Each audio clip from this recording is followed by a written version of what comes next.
Hello friends, आपका एक बार फिर से स्वागत है हमारे यूट्यूब चैनल पर बायोलॉजी विद राहुल में।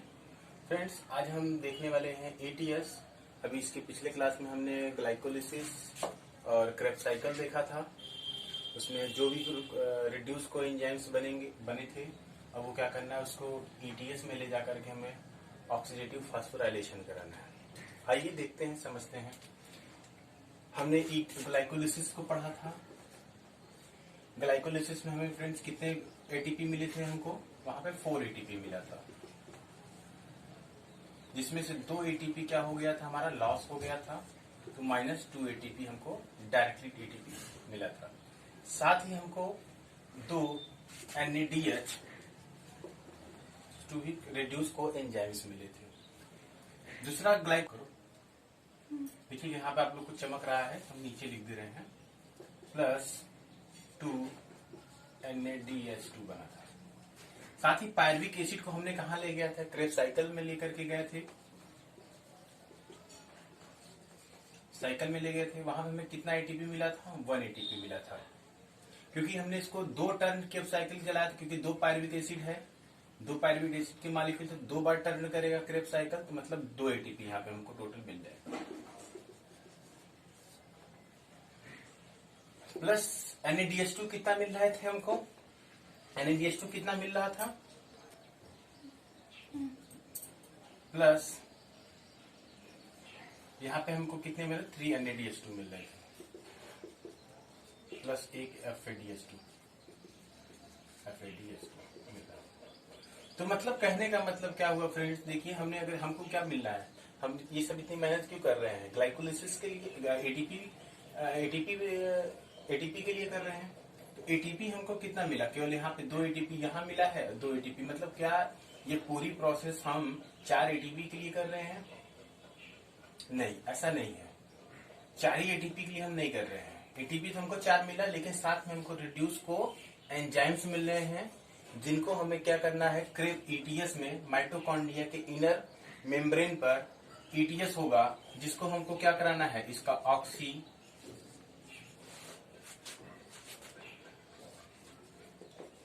इसका वहां पे ऑक्सीडाइज कराएंगे। इसको ऑक्सीडाइज कराने के बाद हमको क्या मिलेगा वहां पर? हमको ऑक्सीडाइज हम कराएंगे तो NADH2 को अगर हम ऑक्सीडाइज करा देंगे तो Na हमको मिल जाएगा NAD प्लस 2H प्लस और प्लस इलेक्ट्रॉन, ये हमको मिल जाएगा। जिसको हम H प्लस को हम क्या करेंगे? वहां पे ETS के साइकिल में ले जाएंगे, इलेक्ट्रॉन ट्रांसपोर्ट सिस्टम में, जो वहां पे चयन होगा ETS का, वहां पर ले जाएंगे और इस H प्लस आयन से हम क्या बनाएंगे? वहां पे ATP बनाएंगे। तो ये चीज हमारा रहा कि हमें ETS कहाँ करना है। साथ ही अब इतना समझते रहिएगा, ETS हो कहाँ रहा है? ETS कहाँ हो रहा है? हमारे माइटोकॉन्ड्रिया के कहा? इनर मेम्ब्रेन पे। माइटोकॉन्ड्रिया के इनर मेम्ब्रेन पर हो रहा है। वहां पे बहुत सारे कंपोनेंट्स हैं जहां पर ले जाकर के हम क्या करेंगे? इस रिड्यूस को एंजाइम को ले जाकर के ऑक्सीडाइज कराएंगे, और ऑक्सीडाइज कराने के बाद हमको वहां पर H प्लस आयन, और इस H प्लस आयन से क्या करेंगे? एटीपी का फॉर्मेशन करेंगे। सारा डिटेल्स अभी हम आगे देखने वाले हैं। साथ ही हम ETS हमें जरूरत क्यों है? ETS का हम करा क्यों रहे हैं?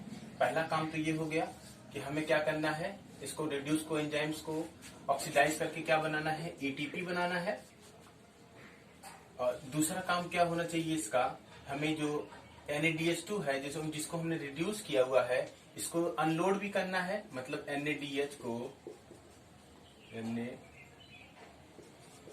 को हमें किस में कन्वर्ट करना है? NAD में, प्लस में भी कन्वर्ट करना है।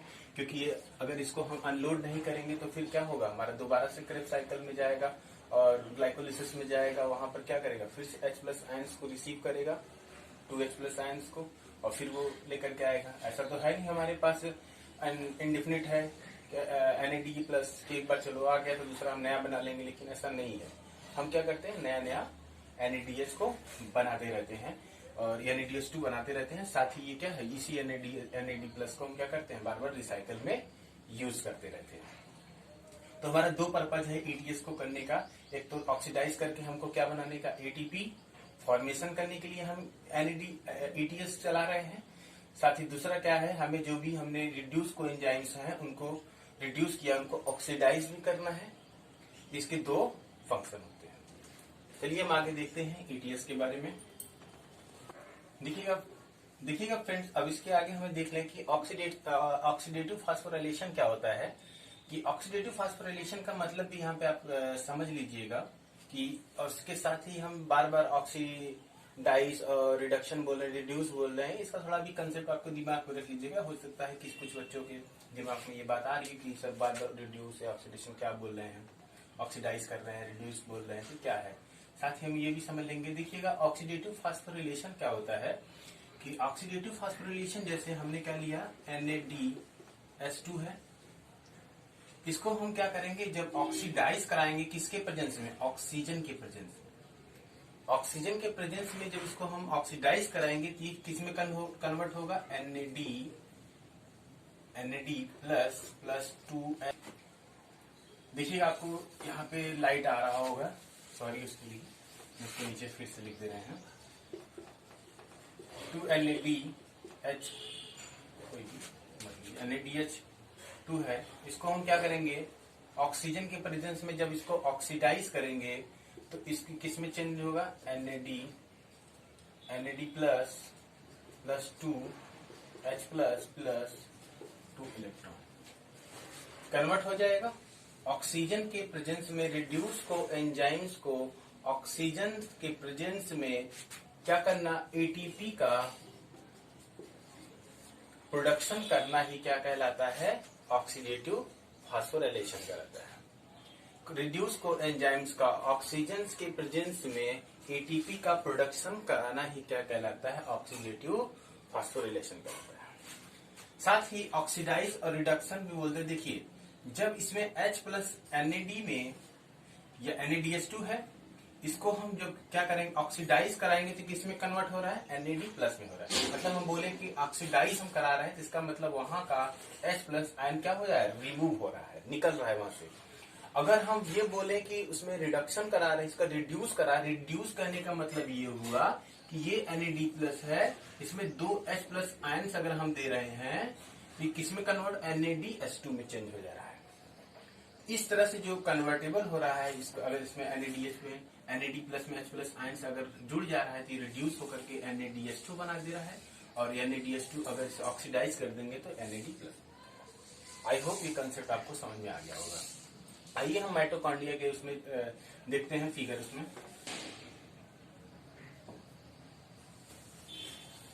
देखिएगा फ्रेंड, हम माइटोकॉन्ड्रिया का स्ट्रक्चर कुछ इस तरह से है। माइटोकॉन्ड्रिया का ये आउटर मेम्ब्रेन हो गया, ये प्री मैट्रिक स्पेस हो गया, PMS हो जाएगा। उसके बाद ये डबल मेम्ब्रेन होगा, तो ये इनर, ये वाला जो आपको दिखाई दे रहा है ये इनर मेम्ब्रेन हो जाएगा। तो इसके बाद यहाँ पे क्या हो जाएगा, मैट्रिक्स हो जाएगा, इनर साइड में मैट्रिक्स हो जाएगा। तो हमें इनर मेम्ब्रेन के माइटोकॉन्ड्रिया पर समझना है कि कैसे वहां पर हो रहा है। देखिएगा ये हो गया outer membrane, pre mitochondrial space हो गया, फिर आपका आ जाएगा इनर मेम्ब्रेन, फिर आपका क्या आ जाएगा, मैट्रिक्स हो जाएगा। ठीक है, ये मैट्रिक्स हो गया। साथ ही ये वाला जो पोर्शन है यहाँ पर वो साइटोप्लाज्म होगा। ठीक है, अगर हम बाहर से इनर के साइड में जाएंगे तो आपको ये सीक्वेंस देखने को मिलेगा। आप इतना समझ रहे होंगे कि हमने यहाँ पर क्या कराया था, ग्लाइकोलिसिस कराया था। जो यहाँ के रिड्यूस कोएंजाइम बनेंगे वो यहाँ से इंटर करेंगे। मैट्रिक्स में हमने क्रेब्स साइकिल चलाया था,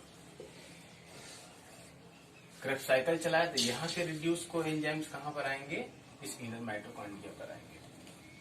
ये इनर माइटोकॉन्ड्रिया जो होगा, अब यहाँ पर क्या होते हैं, कुछ सबस्ट्रेट यहाँ पे लगे होते हैं। सबसे पहला जो सबस्ट्रेट इसमें लगा होता है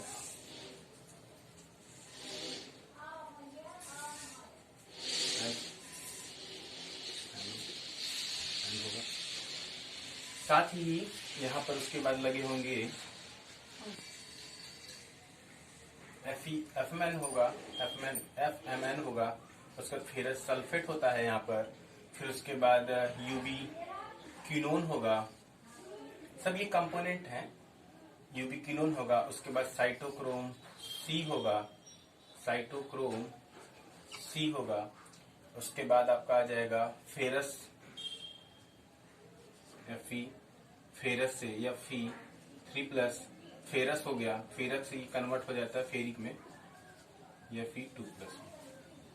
ये इतने कंपोनेंट्स फ्रेंड्स लगे होते हैं। साथ ही साइटोक्रोम यहाँ पे एक बी भी लगा होता है। और देखिएगा इसमें जो साइटोक्रोम सी होता है वो 5 टाइप का होता है। कितने टाइप का? 5 टाइप का होता है। Cytochrome B, cytochrome C1, cytochrome C, cytochrome A3, A1, cytochrome A3। ये जो होते हैं कंपोनेंट होते हैं, ये सारे, ये सभी क्या हैं? सब साइटोक्रोम्स के टाइप है। आयरन कंटेनिंग ये सब होते हैं। सभी में क्या होता है? सब आयरन कंटेनिंग ग्रुप होता है। जो भी क्रोमोसोम ये साइटोक्रोम्स होते हैं आपके। एक इसमें एक चीज नोट करने वाली बात है, देखिएगा हम E3 को ऑक्सीडेज होगा, सॉरी उसके लिए। साथ ही आप ये याद रखिएगा साइटोक्रोम जो सी है और यूबी क्विनोन, साइटोक्रोम सी और यूबी क्विनोन जो होते हैं, ये क्या होते हैं? इस मेम्ब्रेन पर क्या होते हैं? मोबाइल होते हैं। मोबाइल कहने का मतलब ये मूव कर सकते हैं किसी मेम्ब्रेन के कहीं पर भी, ये क्या हो जाते हैं? ये मूव कर सकते हैं आसानी से, साइटोक्रोम सी और यूबी क्विनोन। देखिएगा तो अब हम क्या करने वाले हैं इसमें, एक चीज में ध्यान दीजिएगा, ये जो कंपोनेंट्स होते हैं, ये कंपोनेंट्स जो होते हैं, ये 4 तरह के कॉम्प्लेक्स में क्या होते हैं? अरेंज होते हैं। 4 तरह के कॉम्प्लेक्स में ये अरेंज होते हैं। कैसे अरेंज होते हैं हम आपको समझाते हैं, दिखा रहे हैं। माइटोकॉन्ड्रिया पर ये जो कॉम्प्लेक्सेस 4 कॉम्प्लेक्स होते हैं, कंपोनेंट जो आपको दिखाई दे रहे हैं, ये 4 अलग अलग कॉम्प्लेक्स में क्या होते हैं? अरेंज होते हैं। देखिएगा ये जो F1 से F फेरस सल्फेट है, ये कॉम्प्लेक्स 1 होता है। FAD ये यूबी क्विनोन से बीच में क्या होता है? लिंक होता है, कॉम्प्लेक्स सी, कॉम्प्लेक्स सेकेंड होता है, कॉम्प्लेक्स सेकेंड होता है, कॉम्प्लेक्स फर्स्ट होगा, कॉम्प्लेक्स सेकेंड होगा। यहां से देखिएगा साइटोक्रोम C1 तक कॉम्प्लेक्स थर्ड होगा, साइटोक्रोम सी मोबाइल होगा, ये कॉम्प्लेक्स में तो हो नहीं पाएगा, आएगा कॉम्प्लेक्स 4। देखिए F1 कॉम्प्लेक्स 1 हो गया, सेकंड कॉम्प्लेक्स हो गया, थर्ड कॉम्प्लेक्स और फोर्थ कॉम्प्लेक्स। ये अलग अलग कॉम्प्लेक्स में क्या होते हैं? लगे होते हैं। सेकंड जो कॉम्प्लेक्स होता है, ये बीच से क्या होता है? FAD यूबी क्विनोन से क्या करके अटैच्ड होता है। देखिए जैसे ये सबसे, अगर आप सिर्फ थोड़ा सा समझने की कोशिश कीजिएगा, सबसे अपर साइड में होता है, मतलब अगर आप सही समझे तो ऐसा कुछ, सबसे जो अपर लेवल में होगा ये F1 होगा, यहाँ पे कॉम्प्लेक्स 1 होगा और कॉम्प्लेक्स 4 यहाँ पर। हाईली रिड्यूस कहाँ होगा? F1 होगा, ये बहुत हाईली रिड्यूस होगा। यहाँ पे H+1 जो आएगा आपका NAD रिड्यूस को एंजाइम, सबसे पहले यहाँ से अटैच होगा और क्या होगा? हाईली रिड्यूस होगा। जैसे जैसे नीचे हम जाएंगे उसका रिडक्शन जो होगा वो धीरे धीरे क्या हो जाएगा? उसका कम होता चला जाएगा। एट लास्टली यहाँ पर आते आते उसका रिड्यूस एकदम बिल्कुल कम हो जाएगा। तो सबसे लास्ट में आता है साइटोक्रोम A और साइटोक्रोम A3। साइटोक्रोम A और A3 को हम यहाँ पर एक टर्मिनल रिएक्शन होता है। कौन सा? Terminal reaction. इस टर्मिनल रिएक्शन पर क्या होगा समझने की कोशिश कीजिएगा। यहां पर जो NADH2 होगा ऑक्सीडाइज करेगा NAD में, NAD+ में, साथ ही प्लस 2H+ और 2 इलेक्ट्रॉन। देखो गड़बड़ा,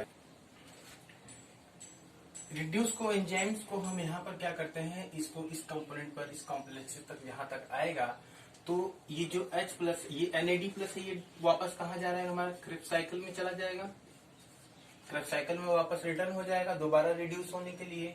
ये जो H प्लस और 2 इलेक्ट्रॉन है, जब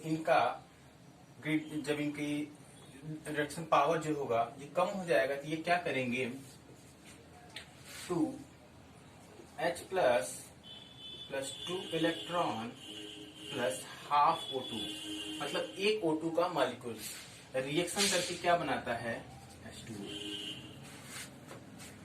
अगर आपसे क्वेश्चन ये पूछा जाए कि ऑक्सीजन का यूज हमारे बॉडी में कहां पर हो रहा है, तो वो टर्मिनल रिएक्शन पर यहां हो रहा है। अभी तक हमने आपको ग्लाइकोलिसिस पढ़ाया, तो ग्लाइकोलिसिस में कहीं हमने आपको O2 नहीं दिखाया था।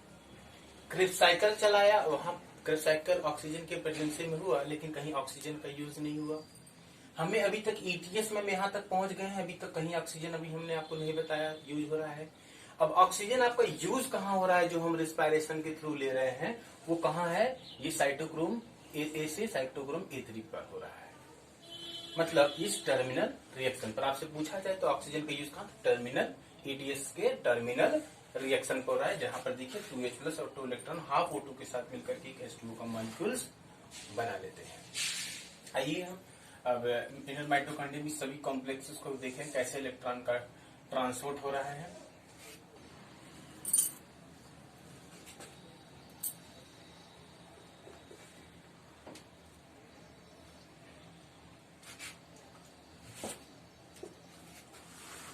देखिएगा फ्रेंड्स, हम माइटोकॉन्ड्रिया के अगर आउटर से इनर की साइड में जाएंगे तो आउटर में PMS और इनर मेम्ब्रेन, फिर मैट्रिक्स आ जाएगा। मैट्रिक्स में हमारा क्या है, यहाँ पर NADH2 है। ये क्या करेगा, ये ऑक्सीडाइज होगा और किस में कन्वर्ट हो जाएगा, ऑक्सीडाइज होके NAD प्लस में, NAD प्लस में। इसका जो H प्लस आयन होगा वो कहां पर चला जाएगा, इस FMN के पास। अगर ये रिसीव करेगा FMN, तो ये रिसीव करके ऑक्सीडाइज है तो रिड्यूस होकर के, ये ऑक्सीडाइज है तो रिड्यूस होगा और रिड्यूस होकर के FMNH2 बना लेगा। साथ ही जो 2 इलेक्ट्रॉन निकलेंगे इसमें, वो 2 इलेक्ट्रॉन फिर कहां कर जाएंगे, आगे Fe3 प्लस फेरिक से फेरस में चला जाएगा, या Fe2 प्लस फुल इलेक्ट्रॉन। और H प्लस FMN क्या करेगा, ये इनर साइड में क्या करेगा, पंप कर देगा। एक चीज याद रखिएगा फ्रेंड्स, ये सभी जो कंपोनेंट्स होते हैं यहाँ पर, वो सभी एक तरह के प्रोटॉन पंप की तरह काम करते हैं। कॉम्प्लेक्स 1, कॉम्प्लेक्स 3 और कॉम्प्लेक्स 4, ये सब क्या होते हैं, प्रोटॉन पंप होते हैं। तो अभी हम देखिए कॉम्प्लेक्स 1 में है कि एक तरह के प्रोटॉन्स पंप होते हैं। प्रोटॉन्स पंप होते क्या है, ये इलेक्ट्रॉन को लोअर साइड से, ठीक है, जहां पर आपका प्रोटॉन ज्यादा होगा, हाई होगा, मतलब हायर साइड से प्रोटॉन्स को लोअर साइड में क्या करना, पंप करते हैं, इनको प्रोटॉन पंप करते हैं। तो यहाँ पर NADH2 जो H प्लस आयन होगा, ये FMN क्या करेगा, रिसीव करके रिड्यूस हो जाएगा, FMNH2 में चेंज हो जाएगा और फिर ये किस में कन्वर्ट, इस H प्लस आयन्स को क्या करेगा, इनर साइड में, इस PMS साइड में क्या करेगा, ये पंप कर देगा, मतलब 2H प्लस आयन यहाँ पर। साथ ही जो 2 इलेक्ट्रॉन है वो नेक्स्ट कंपोनेंट में, नेक्स्ट कॉम्प्लेक्स में ट्रांसफर कर दिया जाएगा। अब समझिएगा, यहाँ पर अब H प्लस आयन्स का यहाँ पर लो हो जाएगा और H प्लस आयन्स यहाँ पर क्या कर जाएंगे, इंक्रीज कर जाएंगे। H प्लस आयन जैसे ही प्रोटॉन जहां पर इंक्रीज करते हैं तो वहां का pH जो होगा वो डिक्रीज कर जाएगा, मतलब दोनों मेम्ब्रेन के साइड जो ग्रेडियंट होगा, एक ग्रेडियंट डेवलप हो जाएगा। मेम्ब्रेन में अनबैलेंसिंग होने लगेगी। अनबैलेंसिंग को रोकने के लिए क्या होगा, ये H प्लस आयंस को पंप करके फिर कहाँ लाना पड़ेगा, मैट्रिक्स साइड में। थोड़ा सा इसको फनी वे में आप इस तरह समझिएगा कि H प्लस आयंस यहाँ पे है, जब आपका इसका लेवल जो होगा हाई होगा, तो कम की तरफ जाना चाहेगा, मतलब ये निकल करके यहाँ पे आना चाहेगा। इसको इधर से पीएमएस साइड से मैट्रिक्स तक आने के लिए क्या करना पड़ेगा, एक यहाँ पर ऑक्सीसोम्स लगे होते हैं माइटोकॉन्ड्रिया, इसको F0 और F1 पार्टिकल इसको बोलते हैं। इस F1 पार्टिकल में क्या होता है, एटीपी सिंथेटेज एंजाइम फिल होता है। H प्लस इधर जाने के लिए आएगा ऑक्सीसोम के पास, और ऑक्सीसोम्स ये बोलेगा कि भाई तुम हमको क्या करा दो, हमको इस पार करा दो, इस नदी से इस पार करा दो। तो ऑक्सीसोम क्या कहेगा, ठीक है हम तो करा देंगे, लेकिन मुझे बेनिफिट क्या होगा। H प्लस आयन बेनिफिट क्या होगा, बोला हम क्या कर सकते हैं। तो ऑक्सीसोम बोलेगा, इसके अंदर थोड़ा रोटेटर टाइप के होते हैं, तो कहेगा चलो आ जाओ और मेरे रोटेटर को क्या कर दो, टर्न कर दो, जिससे मैं क्या कर लूं, एक एटीपी से एडीपी से क्या बना लूं, एटीपी बना लूं। बोलेगा ठीक है। तो जैसे ही H प्लस आयन इधर की तरफ ऑक्सीसोम से एंटर करेगा, तो ऑक्सीसोम के F1 पार्टिकल पर जहां एटीपी सिंथेटेज एंजाइम फिल है, उसकी प्रेजेंसी में एक एटीपी मॉलिक्यूल से एक एटीपी मॉलिक्यूल। इसी तरह से ये प्रोसेस आगे भी रिपीट होगा, अदर कॉम्प्लेक्सेस में जाएगा।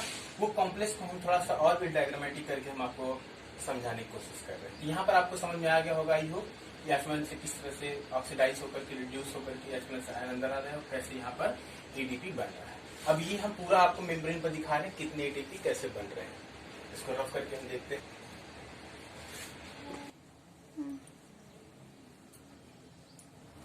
ओके फ्रेंड्स, तो देखिएगा कि इनर मेम्ब्रेन दिखाई दे रहा है आपको। ये इनर मेम्ब्रेन का हाफ पार्ट इधर और हाफ पार्ट इधर है, कंफ्यूज नहीं होइएगा। हमने इनर मेम्ब्रेन में अभी जस्ट हमने समझा, इनर मेम्ब्रेन में यहाँ तक हमने आपको समझाया, बस उसी के आगे प्रोसेस देखना है कैसे इनर मेम्ब्रेन पर एटीपी का फॉर्मेशन किया जा रहा है। ये इलेक्ट्रॉन ट्रांसपोर्ट आपको चेन दिख रहा है जो हाईली रिड्यूस है, फिर धीरे धीरे करते कम होते होते ये हाईली रिड्यूस से लो रिड्यूस होता चला जाएगा। इनर मेम्ब्रेन पे F में कॉम्प्लेक्स आपको दिखाई दे रहा है, complex 1, complex second, complex third, complex ये देखिएगा साइटोक्रोम यहाँ 4, यहाँ तक थर्ड आ जाएगा 4।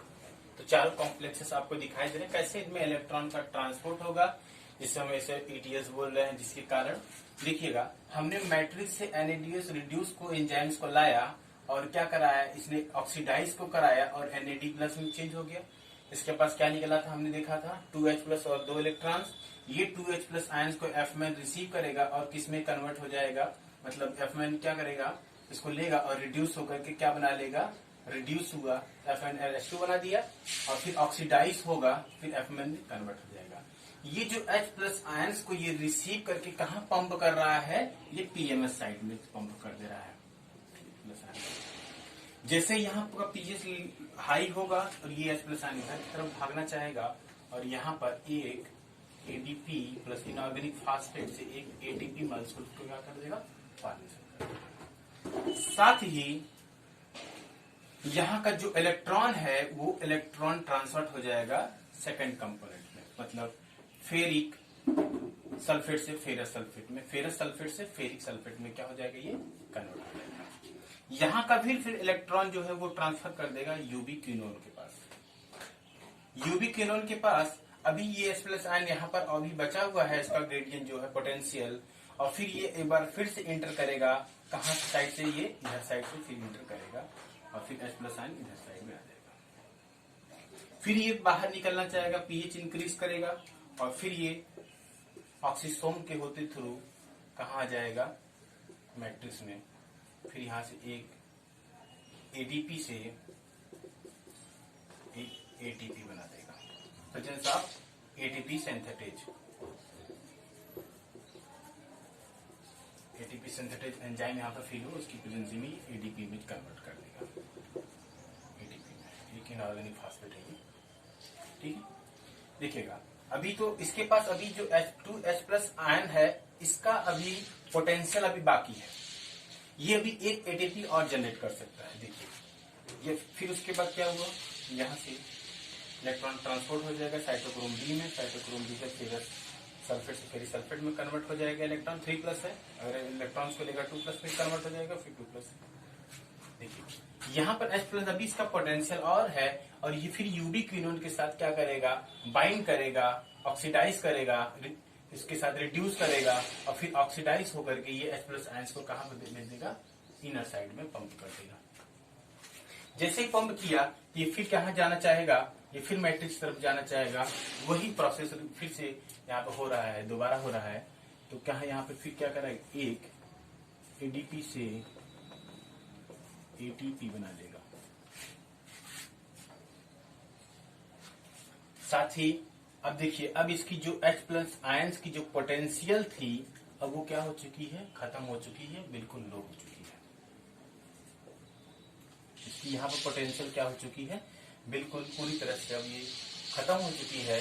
अब ये क्या करेगा, अब ये पार्टिसिपेट करेगा, जाएगा टर्मिनल रिएक्शन पर। मैंने आपको बताया था टर्मिनल रिएक्शन पर साइटोक्रोम एरे 3, वहां पर ये इसके साथ ही यहाँ से देखिएगा ये इलेक्ट्रॉन ट्रांसपोर्ट होते हुए कहाँ जा रहे हैं, इस तरह से इलेक्ट्रॉन क्या हो रहे हैं, हर कंपोनेंट्स में क्या कर दिया है, ट्रांसफर होते होते टर्मिनल रिएक्शन पर इलेक्ट्रॉन्स आ जाएंगे। देखिए ये यहाँ पर आ गए, और साथ ही यहाँ पर O2 का मॉलिक्यूल्स पहले से मौजूद है।